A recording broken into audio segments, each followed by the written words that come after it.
Nous allons continuer dans le psaume 110, versets 1 à 3. La semaine dernière, nous avons parlé de la puissance en action. N'est-ce pas? Power in action. Et nous allons avoir une réunion après, pas ce service, mais le troisième service, parce que le Seigneur a donné quelque chose sur lequel nous devons nous pencher, mais pas dans le cadre du service, mais au niveau de tout ce qui, vous allez comprendre. Pendant qu'on partage ici, si tu sens que tu es touché, donc tu restes pour cette réunion. Amen. Non pas que ceux qui parlent ne sont pas touchés, mais peut-être qu'il y a des urgences extra. D'accord? Donc si ton programme te le permet, tu peux rester. Est-ce qu'on peut lire ensemble? L'Éternel a déclaré à mon Seigneur, assieds-toi à ma droite jusqu'à ce que j'ai fait de tes ennemis ton pied. L'Éternel étendra de Sion le sceptre de ta puissance, domine au milieu de tes ennemis. Verset 3. Ton peuple... ce verset est très intéressant, c'est là où nous voulons, de ce verset qu'on voulait parler, mais c'est mal traduit. C'est en anglais, thy people shall be willing in the day of thy power. Et ça ne ressort pas ça. Ton peuple va être willing. Voilà. Bien disposé, volontaire. Tu vois. Vont se donner le jour, c'est-à-dire dans la période de ta puissance. Il y a un temps qui va arriver où ce sera le temps de ta puissance. Et avant ce temps, le peuple peut être autre, mais quand ce temps va arriver, your people shall be willing. C'est ce que, si vous lisez, vous voyez ça? Willing, shall be willing in the day of thy power. N'est-ce pas? Il y a eu un changement qui s'opère dans le peuple le Père dit, ton peuple, ceux qui t'appartiennent, vont être caractérisés par ça, le jour de ta puissance. Est-ce que vous voyez? Et le contexte, nous avons étudié cela la dernière fois, que le Père était en train de parler au Fils. Dans le premier verset, il dit,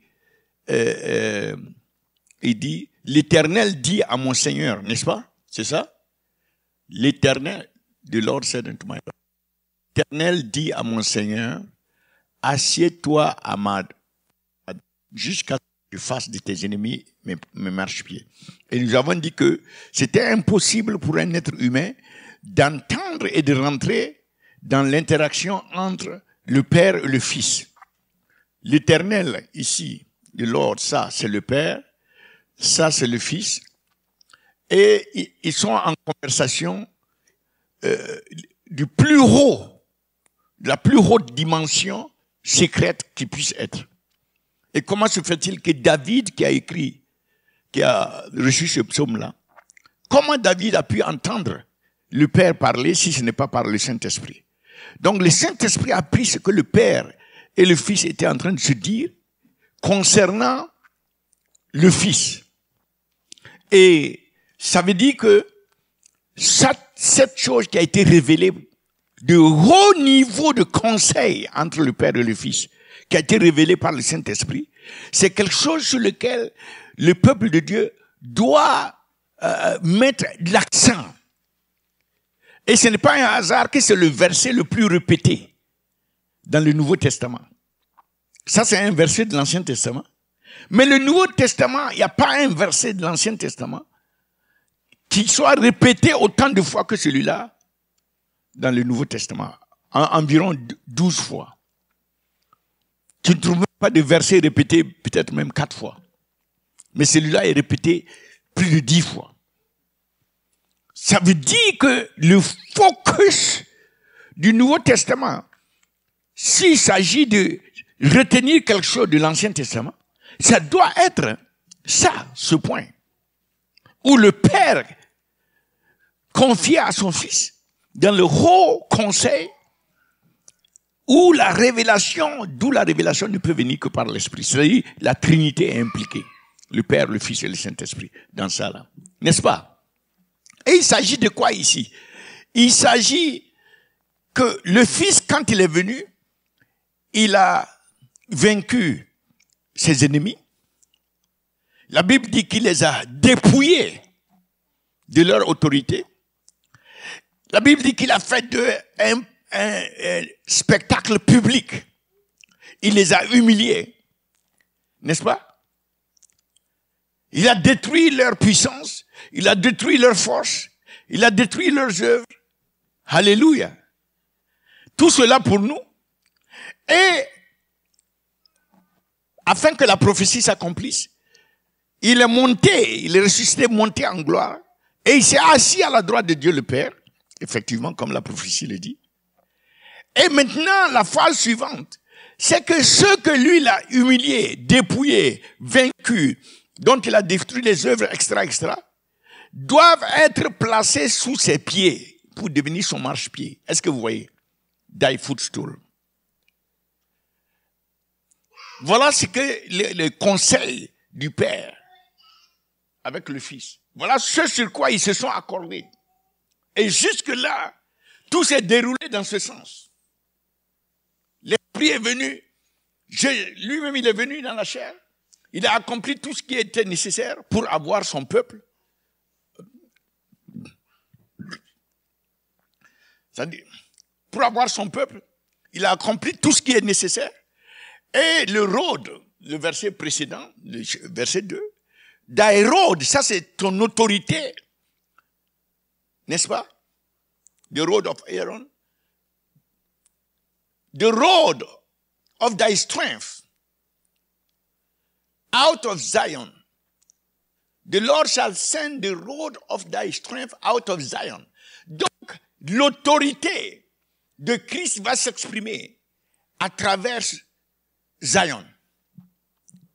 Ça ne va pas s'exprimer en l'air. Ça s'exprime à travers Zion. Et Zion est le peuple de Christ. C'est ce qu'il a racheté. Et c'est là où sa présence, son esprit, et son autorité va se déployer à partir de son peuple. Afin que il règne au milieu de ses ennemis. Au ciel, il règne, ça c'est clair. Mais c'est au milieu de ses amis, extra. De ses anges, etc. Tous ceux qui lui sont soumis. Mais sur la terre aussi, il doit régner. Son royaume doit venir. Il doit avoir domination ici. Et cela va se passer à travers l'autorité exprimée, à travers son peuple Zion. Amen. Donc au verset 3 maintenant, autorité c'est exousia. Il leur avait déjà donné ça depuis. Quand il les a appelés à lui-même, la Bible dit qu'il leur a donné exousia. Il leur a donné, mais c'est écrit en français, la puissance. Et en anglais, c'est écrit power. Mais quand tu regardes le grec, c'est exousia. C'est-à-dire, il leur a donné l'autorité d'aller chasser les démons, et détruire les maladies, etc. Il leur a donné l'autorité, mais ils n'avaient pas la puissance. Ils avaient l'autorité, mais la puissance était encore en Christ, qui était avec eux. Donc, ça pouvait marcher. Parce qu'il fallait qu'ils aillent dans cette autorité. Et même quand il est ressuscité, il dit toute autorité m'a été donnée dans les cieux, sur la terre. Ça, c'est exousia. Mais maintenant, avant de les quitter, il leur annonce. Mais vous avez opéré là dans l'autorité. L'autorité est le moyen par lequel la puissance est déployée. L'autorité est ce qui permet à la puissance de se manifester. Donc, vous avez jusque-là exercé l'autorité dans mon nom. La puissance que j'ai s'est déployée. Vous avez vu que ça marche. Vous êtes venu même rendre compte que oui, ça marche. Mais maintenant, vous-même, vous allez recevoir cette puissance. Et avant de monter, il leur a fait cette promesse. Et il a dit, en fait, c'est le Père qui a promis ça. Ça, c'est le Père qui est en train, au verset 3, le Père qui est en train de parler à son Fils, la Bible dit. Et il est en train de faire une promesse à son Fils. Donc, c'est le Fils qui pouvait encore recevoir l'Esprit ait déployé la puissance ici. Et c'est ce qui s'est passé. Amen. Restons dans l'esprit de la parole prophétique pour que nous puissions saisir le contexte de la puissance. Parce que quand on sort la puissance de son contexte, ça peut nous amener à dévier. N'est-ce pas? Le contexte de la puissance sera au verset 3.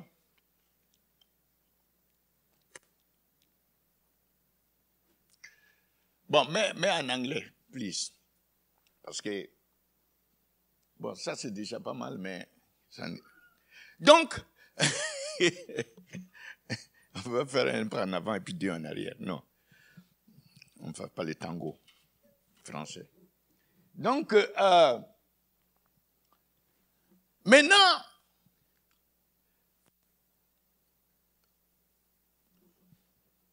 thy people, ton peuple, shall be willing in the day of thy power. Est-ce que vous comprenez que quand Jésus-Christ a annoncé, vous recevrez une puissance, et quand il est parti, il a envoyé le Saint-Esprit, le jour de sa puissance a commencé. Est-ce que vous comprenez? Ça veut dire on ne peut plus le battre. Il est rentré dans la dimension non seulement de son autorité dans les cieux et sur la terre, mais aussi de sa puissance de frappe. Et il va faire ça à travers son peuple. Amen. Alors, si vous comprenez ici que... Oh, sorry.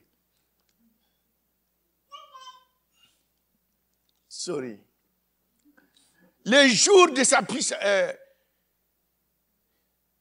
le jour de sa puissance est arrivé quand il s'est assis à la droite de Dieu le Père. Quand il est rentré dans la gloire. Quand il a reçu la promesse du Père. Acte 2, 33. Et quand il a envoyé l'Esprit, et l'Esprit est venu habiller son peuple de puissance. Le jour de sa puissance a commencé ça, en ce moment. Est-ce que vous avez compris? Après donc qu'il a été enlevé au ciel par la puissance de Dieu et qu'il a reçu de son Père la promesse du Saint-Esprit, il a reçu de son Père la promesse. Il a répandu ce que maintenant vous voyez et ce que vous entendez. Donc, c'est là que le jour de sa puissance a commencé. Et ce jour de la puissance a commencé, ce jour est caractérisé par une autre dimension de Christ. Hey! C'est pourquoi le thème, le titre de ce message, je suis excité parce que vraiment, Mantorobo Shakanto. Hey, Kori Babas. Le titre du message, c'est la passion, passionnée pour Christ glorifié. Là, il est rentré dans sa gloire. Est-ce que vous comprenez? Sans être rentré dans la gloire, il n'aurait pas pu recevoir. Parce que la Bible dit que l'Esprit n'était pas encore donné dans Jean 7, 39, parce que Christ n'était pas encore glorifié. Et ici qu'il a de donner l'Esprit, ça veut dire qu'il est rentré dans sa gloire. Ici, là, le jour de la puissance de Christ est marqué par Christ glorifié. Avant Christ glorifié, il y avait l'autorité de son nom. Mais les gens, Zion ne pouvait pas déployer la puissance, le strength out of Zion. Ne pouvait pas. Il fallait qu'ils rentrent dans la gloire et qu'ils reçoivent la promesse. Et quand ils déversent là, ça veut dire que Christ est glorifié. Donc, si tu as connu Christ jusqu'à ce niveau, tu dois recommencer. Tu dois grandir. Tu dois ajouter à ta connaissance du Christ que tu as vu marcher ici, qui est mort ressuscité. Tu dois ajouter à cela le Christ qui est rentré dans la gloire. Pour que ta connaissance de Christ soit complète, soit perfectionnée. Et ce n'est qu'un départ. Parce que la connaissance de Christ glorifié, là c'est autre chose. C'est autre chose. Jean l'a vu, quand Jean l'a vu, Jean qui était proche de lui quand il marchait sur la terre, quand Jean l'a vu, il a dit, je suis tombé comme mort. Il a vérifié son cœur et c'est comme si son cœur s'était arrêté de battre. Juste voir Christ glorifié. Ça, ce n'est pas comme ici, là. Hein. Ses yeux étaient comme des flammes de feu. Sa tête était comme blanche, les cheveux comme de la neige. Il avait une longue robe traversée par une ceinture sur laquelle était écrite Seigneur des seigneurs, roi des rois. The word of God, la parole de Dieu. Christ glorifié. Ses pieds étaient comme sortant d'une fournaise de feu. Alléluia. De ta bouche sortait une épée à double tranchant pour frapper les nations. Et quand Paul a rencontré le Christ glorifié, son esprit a dit seulement, Seigneur, qu'est-ce que tu veux que je fasse? Les gens qui hésitent n'ont pas rencontré le Christ glorifié. Ils ont goûté au sandwich de pain et de poisson. Et c'est ça leur motif. Mais ceux qui rencontrent le Christ glorifié, ils ne cherchent même rien. Ils cherchent seulement à se soumettre. Ils cherchent seulement à le déclarer Seigneur. Ils cherchent seulement à aller partout pour proclamer que c'est lui le roi de gloire. C'est lui là, le fils de Dieu, le lion de la tribu de Juda. C'est lui qui va venir frapper les nations. Tous genoux affléchis devant lui. Ceux qui ont rencontré le Christ glorifié, ils ont quelque chose dans la mentolo, dans leur esprit. C'est comme du feu. Les petites choses d'enfantillage du passé. C'est pourquoi Christ même a annoncé, ce que vous courez maintenant pour chercher partout, on entend que je suis là-bas, vous courez pour venir, parce qu'à midi, je vais multiplier les pains, tout ça. Tout ça va vous suivre quand vous êtes... Tout ça, ça va vous suivre. Tous les miracles, les signes vont vous suivre. C'est pas vous qui allez les suivre. Mais ça, c'est encore faut-il que le peuple de Dieu connaisse. L'une des plus grandes ignorances du peuple de Dieu, ils ne connaissent pas le Christ. Nous ne connaissons pas le Christ glorifié. Ça, c'est l'une des plus grandes faiblesses. C'est pourquoi on ne peut pas marcher dans la puissance. Parce que la puissance commence par la connaissance du Christ glorifié. Avant cela, oui, tu peux, il y a l'autorité. Mais où est la puissance? Est-ce qu'on se comprend? Donc, nous qui voulons marcher dans la puissance, il faut qu'on pose une bonne base claire. Que la base et le contexte, c'est le contexte du règne du Christ glorifié. C'est là où nous devons bouger de la connaissance, ajouter à tout ce que nous connaissions d'avance de Christ, qui a fait beaucoup de choses pour nous, qui a fait des choses essentielles, uniques, excellente, parfaite pour nous. Ça c'est nous, ça c'est pour nous. Mais maintenant, le Père dit, ce Christ glorifié là, il doit rien. Ses adversaires, ses ennemis doivent devenir ses marchepieds. Et c'est son peuple qui va être utilisé pour déployer sa puissance. Est-ce qu'on s'est compris? C'est ça qui amène correctement la question. Et il dit très bien, si tu regardes dans Psaume 110, verset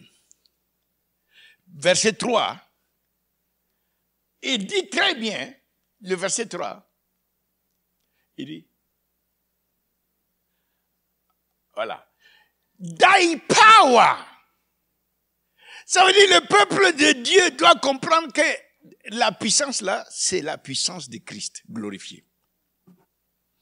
C'est la puissance de Christ glorifié. Nous-mêmes, nous n'avons pas de puissance innée en nous. Non. Ça veut dire, c'est l'ignorance qui fait que nous pouvons élever comment on appelle ça, nos épaules, croire qu'on est puissant. Non, c'est sa puissance, thy power. Ce n'est que délégué, ce n'est que une gracieuse utilisation de nous. comme un caillou. C'est cela qui amène l'esprit d'humilité. Qu'à moi-même, quand les gens regardaient Pierre, parce que le paralytique a marché, et puis se posaient des questions. Pierre s'est retourné, il dit, mais pourquoi vous nous regardez comme ça? You gaze on us. Gaze, ça veut dire regarder avec une sorte d'admiration et d'étonnement. Il regarde comme si c'était des surhommes. Pierre dit, mais pourquoi vous nous regardez comme ça, comme si cette puissance-là vient de notre propre sainteté? Tu vois? C'est ça la réponse aujourd'hui à tous les praises qui s'élèvent pour les gens que Dieu utilise. C'est ça qui doit être la réponse. Sachez, ça n'a rien à voir avec ma sainteté. Moi-même, je me cherche. Parce que malgré nos hiccups, Dieu peut utiliser, déployer, mais ça ne veut pas dire qu'on est saint. Non. Thy power, donc c'est la puissance de Christ. Amen. Et ça n'a rien à voir avec notre sainteté. Il dit, in the beauty of holiness from the womb of the morning, thou hast the dew of thy youth.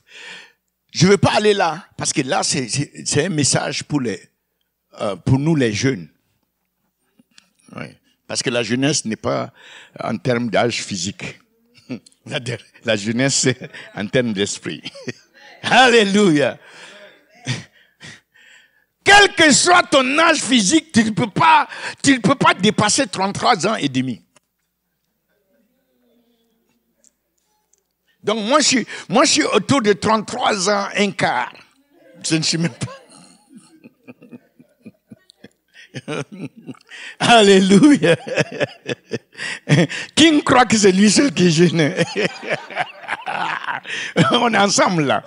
Parce que actuellement, la jeune génération à Capitole, c'est en dessous de quoi? 35 ou 37? 35. Donc moi, je suis on est dans la même catégorie là. Puis j'ai 33 un quart. Amen. Bon, maintenant, voilà le point. Si on donne l'importance nécessaire que cette prophétie du Père, qui est la promesse du Père, n'est-ce pas? Avec d'autres versets. Si on donne à ça l'importance nécessaire, ça veut dire que nous devons examiner le willing. Parce que c'est ça qui caractérise le peuple. Est-ce que nous sommes dans cette dimension de willing? Le peuple de Christ qu'il a racheté est caractérisé par le willing. Et nous savons que nous sommes dans le jour de sa puissance. Mais maintenant, qu'est-ce que ça veut dire le willing? Qu'est-ce que ça veut dire? Et il faut qu'on avance là. N'est-ce pas? Donc, il faut regarder que dans le livre des Actes, après le jour de la Pentecôte, quand Pierre s'est levé avec les 11 et qu'il a parlé, combien de minutes il reste? Je ne sais pas s'il y a certaines choses, si je dois aborder ça ou pas. 20? Bon, je pense que je peux squeeze. Donc, quand Pierre s'est levé, il a parlé. La première des choses, le premier impact sur la vie des êtres humains qui l'écoutaient, c'était Acte 2, verset 38, 37, 38. Leur cœur, je ne sais pas comment traduire, leur cœur était pricked. En anglais. Bon, français, vous traduisez vous-même. Le cœur, je peux dire, était brûlant. Ou bien le cœur était... Ah, tout ça chauffait. Ceux qui écoutaient Pierre, leur cœur n'était plus le même. Quelque chose se passait à leur cœur. Laissez-moi vous relativiser ce qui était en train de se passer, qui montre la puissance qui est en train de se manifester. Et il y a un homme de Dieu, je ne sais pas si c'est Ian Barnes ou qui d'autre, je ne sais pas exactement le nom. Il dit, il est plus facile de mettre les océans dans la paume d'une main, de prendre les eaux des océans dans la paume d'une main, que d'ôter un seul péché du cœur d'un homme. Je ne sais pas si vous comprenez. Le cœur de l'homme est plein de péchés, n'est-ce pas? Jésus dit c'est du cœur que sortent ces choses-là. Et cet homme de Dieu dit, c'est plus facile d'enlever, c'est plus facile de prendre les eaux des océans de toute la terre dans la paume d'une main. Si tu cherches à ramasser les océans dans la paume d'une main, c'est plus facile que d'enlever un seul péché du cœur d'un homme. Je ne sais pas si vous comprenez ce que je dis. Et Jésus dit c'est du cœur qui sortent ces choses. Enlever un seul péché du cœur d'un homme, c'est plus compliqué que d'aller essayer de ramasser tous les océans dans une paume de la main.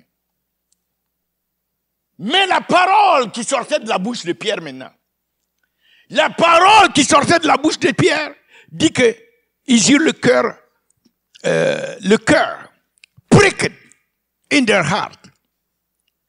Leur cœur était comme si c'est déchiré. Même quelle que soit la dureté, quelque chose se passait dans leur cœur. Et cela se répète dans le livre des Actes. Vous allez voir dans plusieurs passages que le cœur est affecté pendant que les apôtres parlaient. Est-ce qu'on se comprend? Je vais vous donner les versets. Je peux vous donner les versets. Là où les cœurs sont touchés. Dans Acte 2, verset 37. Acte 7, verset 54. La même chose, le cœur est comme déchiré. Juste en entendant la parole. Ça, c'est la manifestation de la puissance dont nous parlons. C'est-à-dire, quand Pierre parle, l'Esprit de Dieu est déclenché. Et il n'y a rien qui soit impossible à l'Esprit de Dieu. Il s'en va transformer, attraper les cœurs. Transformer. La Bible dit que...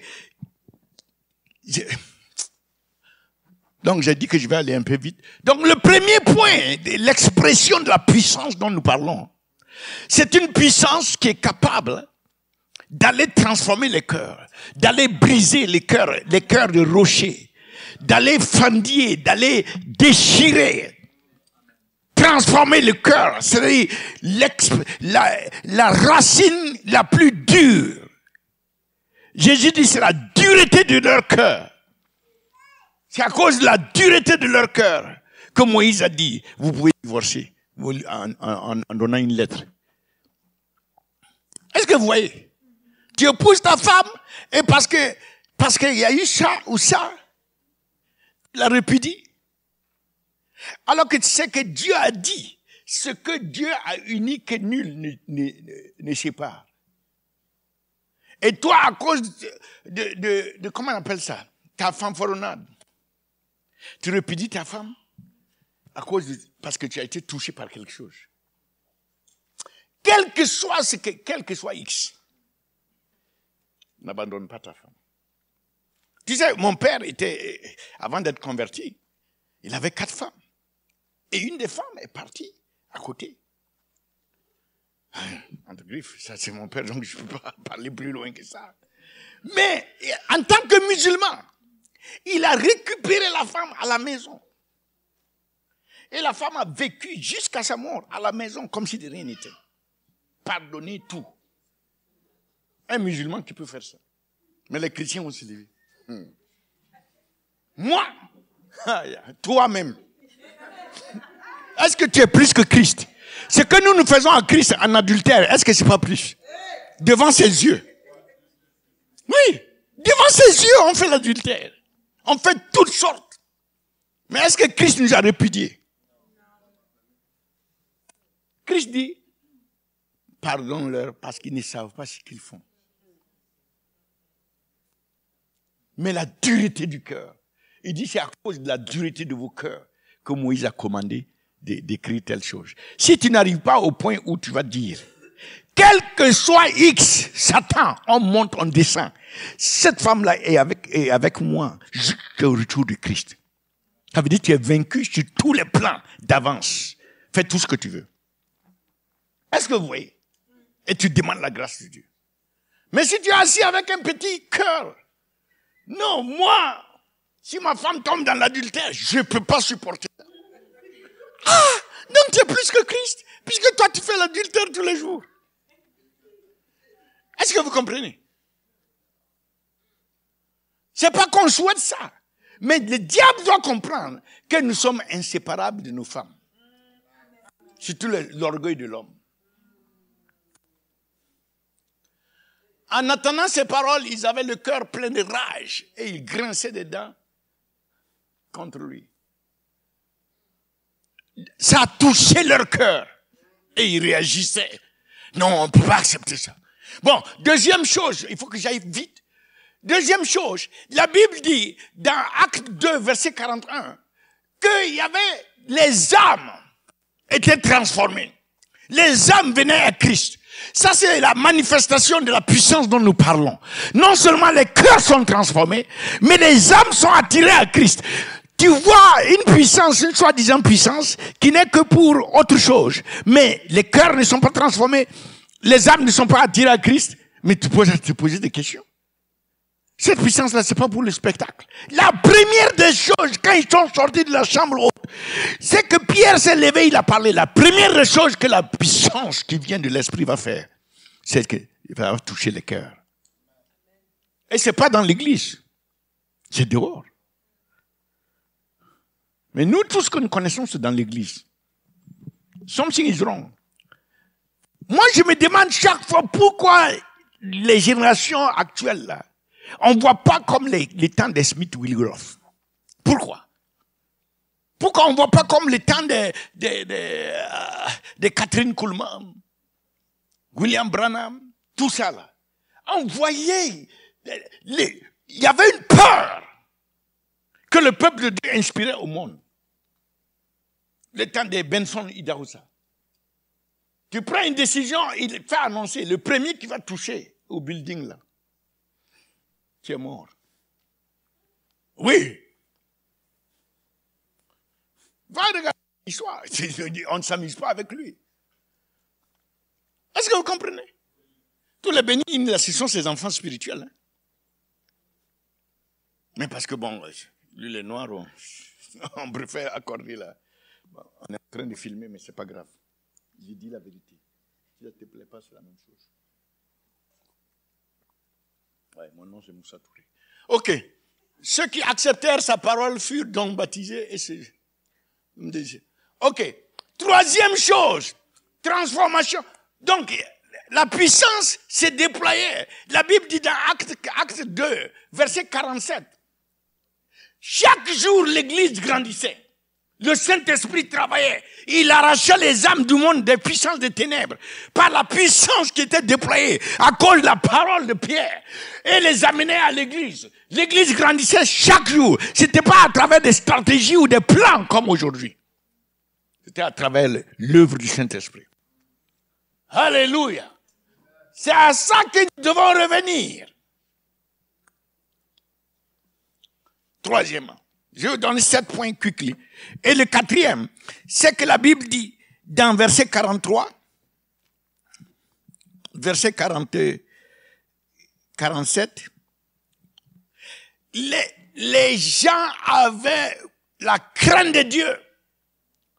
La crainte de Dieu s'est emparée des gens. Quand la puissance se déploie, cette puissance-là, ça met la crainte, le respect, la révérence de la présence de Dieu. C'est le manque de présence qui fait que chacun rentre dans l'église ou bien se comporte comme si c'est une foire. Oui. Demandez à Pierre et à Ananias et Saphira, les gens ne s'amusaient pas. Parce que tu peux tomber raide, mort, sur le champ. Et les gens avaient peur de mentir. C'est ce que la peur, la puissance doit produire. Et les gens étaient d'un commun accord, avec amour, entre eux. Et ils avaient la faveur d'un commun accord. Là, la puissance de Dieu va faire que l'accord, l'unité va... Tu as peur de marcher dans le désaccord. Il y avait un commun accord. Ils vendaient leur propriété. Ils louaient Dieu et avaient la faveur de tout le peuple. Le Seigneur ajoutait chaque jour à l'église ce qui... Il y avait un commun accord dans le verset. Bref. Ensuite,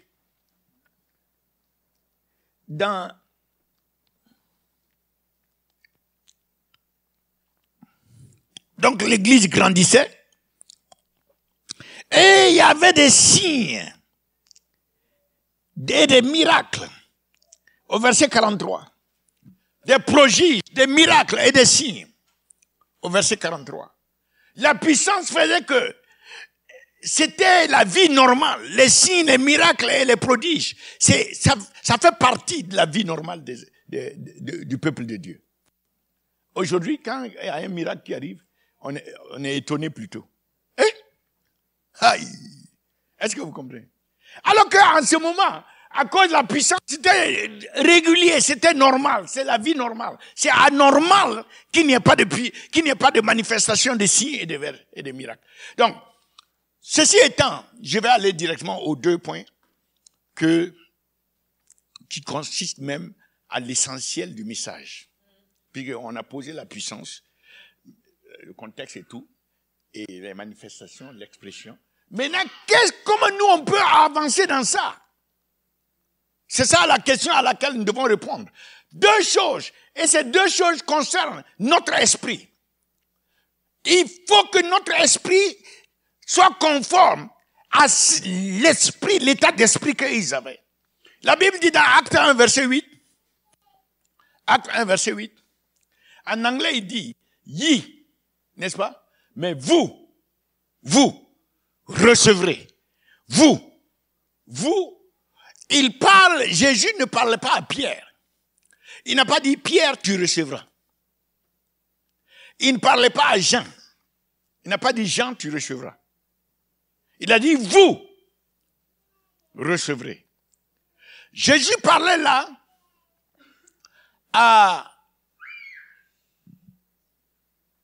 au corps des croyants, de ses disciples. Comme une unité de croyants, vous, en tant que groupe, recevrez en tant que groupe. Je ne sais pas si vous comprenez. Vous, en tant que groupe, c'est-à-dire, la puissance va venir, c'est pas sur un individu, mais ça vient en tant qu'un groupe. Ce groupe s'est qualifié, à cause de son unité, à cause de certaines choses, s'est qualifié à recevoir cette puissance. Et ce groupe, c'est un groupe dont l'esprit est... L'esprit du groupe, l'esprit humain ici, qui est en unité, l'esprit est stir up dans la prière. C'est un esprit stir up d'un groupe. C'est-à-dire, je ne sais pas si vous comprenez comment on appelle ça, à partir d'une certaine accumulation quantitative, il y a une transformation qualitative qui s'opère. On appelle ça le niveau de masse. Voilà. Bon, vous pouvez regrouper la masse. À un moment donné, ça tourne, ça devient une autre qualité. La masse, on appelle ça la masse critique. Quand la masse critique n'est pas atteinte, il faut continuer d'amasser. Bon.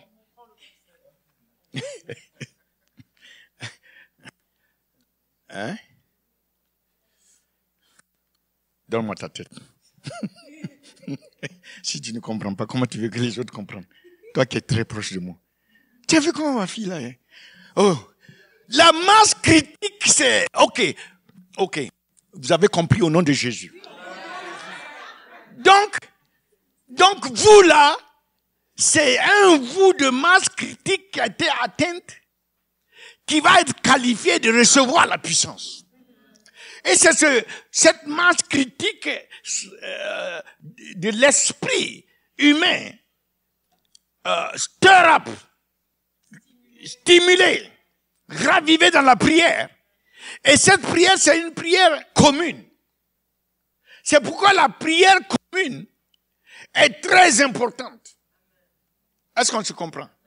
Si on a une prière commune faible, on s'est plafonné, nous tous, à une certaine dimension qu'on ne va pas dépasser. Donc, si vous regardez dans le livre des Actes, vous allez voir...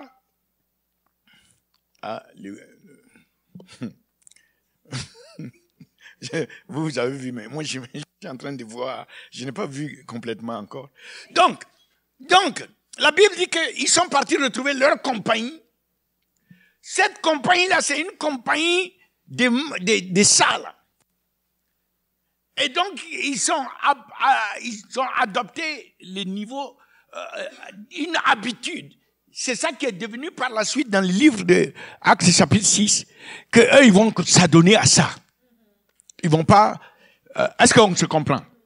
Donc, c'est un niveau de plusieurs esprits au niveau des individus ayant été revivés dans une certaine dimension qui est maintenant apte à recevoir cette dimension de la puissance. Est-ce qu'on s'est compris? Et le deuxième et dernier, c'est chose. Le deuxième et dernier, c'est... Je vous ai dit deux choses, non? Bien que la réception de la puissance soit commune, corporelle, le relâchement, le déploiement de la puissance est individuel. Oui. Encore, on vient ensemble comme Pierre et Jean qui vont au temple pour prier ensemble. Mais quand ils sortent, dépendant de ce que tu vas faire individuellement, la puissance va se manifester ou pas. Oui. Donc là, c'est une comment on appelle ça? C'est comment dirais-je? C'est un mode opératoire de l'Église. L'Église ne doit pas abandonner ce mode opératoire où l'Église vient ensemble dans l'unité, stir up l'esprit pour que le Saint-Esprit, la Bible dit, on a parlé de ça dans Ésaïe 64, verset 7, on invoque Christ glorifié, on stir up notre esprit, c'est ça, waiting, attisé, on reçoit l'esprit en commun, la puissance en commun, n'est-ce pas? Ça, c'est le waiting, là. Et quand on sort, ça, c'est la première partie. Quand on sort, chacun vit, fait de sa marche normale, une marche de témoignage. Et c'est à travers ça que la puissance va se manifester. Immédiatement, Pierre, quand ils sont sortis de la chambre haute, Pierre s'est tenu pour parler aux Juifs qui étaient rassemblés. N'est-ce pas? Donc, quand toi tu viens même dans le truc corporel, immédiatement tu t'en vas dormir avec. Demain encore tu dors. Une semaine encore, tu es encore dans un état de repos. Ce que tu as reçu là ne va pas se manifester. Pendant que quelqu'un d'autre qui s'en va par la foi, est-ce que tu vois? Lui va, comment on appelle ça? Relâcher ce qu'il a reçu. Et quand il revient prochainement, le niveau de réception de cette personne va augmenter. Pendant que toi, ton niveau n'a pas changé. Puisque tu n'as pas relâché. Est-ce qu'on remplit un truc qui est encore... Tu remplis une bouteille qui est pleine. Puisque tu n'as pas relâché. Il ne va pas te donner là où ça ne marche pas. Si c'est pour aller dormir, il ne va pas donner. Peut-être il va prendre même ce que tu as. Est-ce qu'on s'est compris? Et juste un truc, et puis le pasteur est debout, tout ça là. Donc moi j'ai fini, mais c'est pour vous. Donc, allez témoigner. Allez témoigner. Allez témoigner. Venir recevoir, allez témoigner. Pour que la puissance se manie. Venir recevoir, allez témoigner.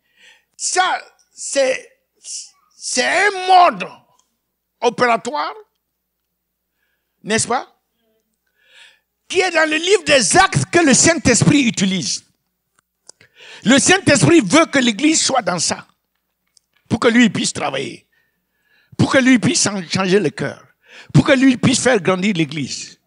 Donc ce mode opératoire là, c'est de ça que je veux que nous puissions... Le Seigneur m'a donné la semaine dernière on a vu la puissance en action, power in action. Maintenant il me donne power action plan. On connaît la puissance en action.